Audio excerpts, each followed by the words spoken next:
హైదరాబాద్ గచ్చిబౌలి బాలయోగి స్టేడియంలో జరిగిన యోగా డే వేడుకల్లో స్వల్ప తోపులాట జరిగింది. గేట్ నెంబర్ 2 వద్ద బ్రేక్ఫాస్ట్ పంపిణీ చేస్తూ ఉండగా ఒకరినొకరు తోసుకున్నారు. ఈ ఘటనలో ఓ బాలిక స్పృహ కోల్పోయింది. వెంటనే కొండాపూర్ ఏరియా ఆసుపత్రికి తరలించారు.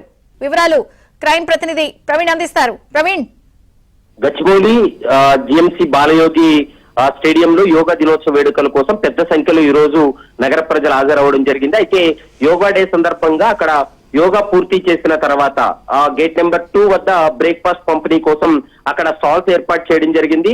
ఆ బ్రేక్ఫాస్ట్ పంపిణీ జరుగుతున్నటువంటి క్రమంలో ఒక్కసారిగా పబ్లిక్ గేట్ నెంబర్ 2 కు వెళ్లడం వల్ల కొంత తొక్కిసలాట కూడా తోపులాట జరిగినటువంటి పరిస్థితి కనపడుతుంది.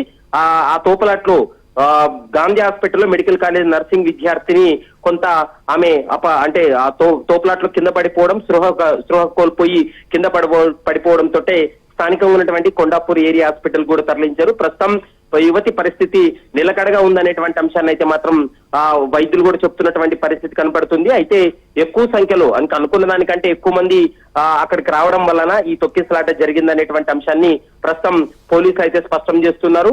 మరోవైపు మెడికల్ కాలేజ్ విద్యార్థి నజీమా కొంత గాయాలు కూడా కావడంతో ఆమె స్థానికంగా ఉన్నటువంటి హాస్పిటల్ కూడా తరలించినటువంటి పరిస్థితి కనపడుతుంది. విజయ చంద్రిక.